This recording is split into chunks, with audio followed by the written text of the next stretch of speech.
everybody, today I have another video demonstration. This time this is on the I-Cube Bumpoid 5x5x4 Twisty puzzle.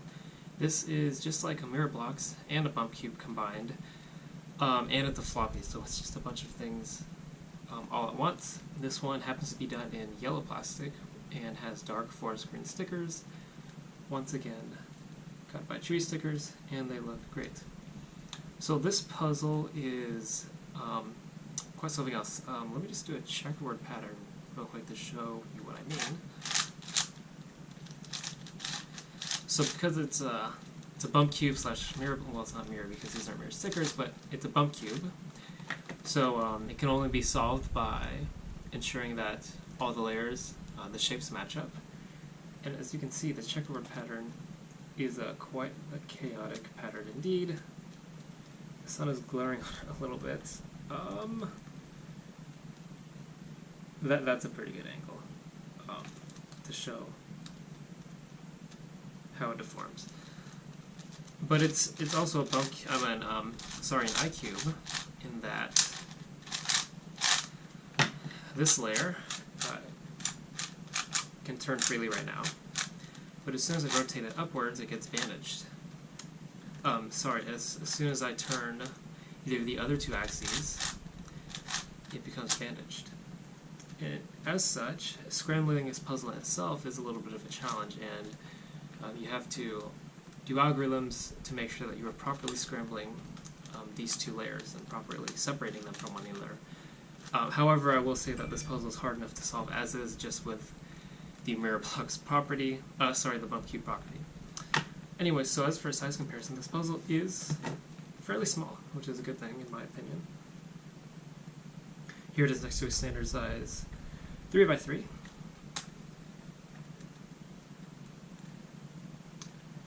Glare from the sun is really killing it. Yeah, it's made from a 57mm Shengshou Linglong 5x5. This one happens to be done in white. So you can see that on the inside it is a white body plastic, and this puzzle in particular has been post-processed. So all the noise that's coming from the cube would have been present in the original 5x5, but the 3D printed plastic extensions that I have added on top of that do not affect the sound quality or the turning quality really. Now as for the turning quality, it does turn quite well. As for corner cutting, I do have this set a little bit tighter than I normally prefer because just because the pieces are such different sizes, overhangs can often cause misalignments. There's a pop. So it can still pop if you go a little bit too far.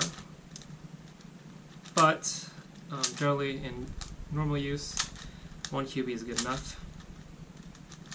And through the other layers, a little bit less than a QB. But just through general use, if I misalign everything, it'll cut through that fairly easily. In fact, I could probably go a little bit further, and it'll still cut through that. And reverse is quite non-existent. It'll just catch and lock up. Unfortunately, that is a property that remains from the original puzzle. Anyways, enough of that. I think I should get on to scrambling this. So I'm going to see if I remember how to scramble this. I haven't made one of these puzzles in a long time, but actually, so just to, I'll also demonstrate some algorithms at the same time. So a T-perm, so that flows pretty well, but that's just to get the initial scramble. Let's do another one. But the T-perm is one of the algorithms that you can do without overly bandaging things. And then, let's see, I'm not too sure what to do.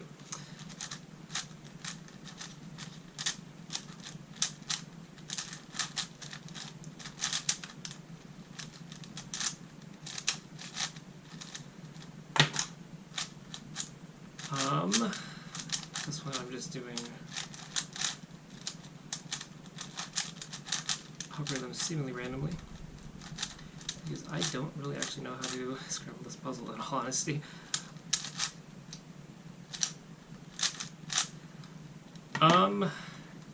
The idea is that you want to get the top layer separated from the bottom layer. I know that there's tutorials to do that from like the 3x3x4 I-Cubes, however I haven't seen them lately. But honestly, because of this cube is a bump cube and has the bump properties, it should be fine. This should be okay. So I'm just going to go ahead and do the full scramble now.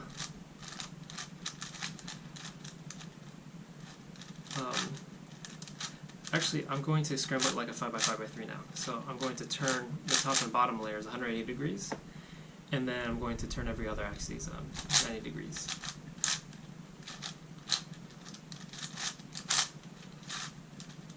And I have not solved this before. I'm pretty sure I can't.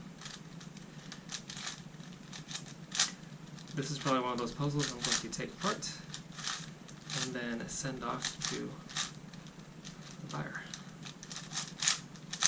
But just for demonstration purposes, it does flow pretty well. Even with all these pieces sticking out, it is a little bit more difficult to align the pieces. However, it does remain quite fluid.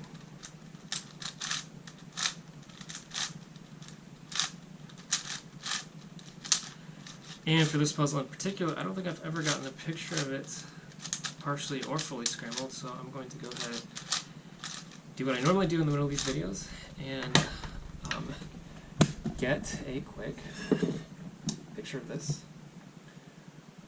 My apologies for that, but I'm not going to solve this just to re-scramble it and take a picture of it later.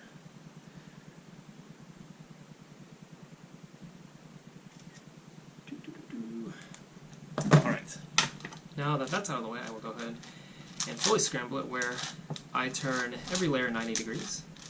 This effectively reduces this to a 3x3.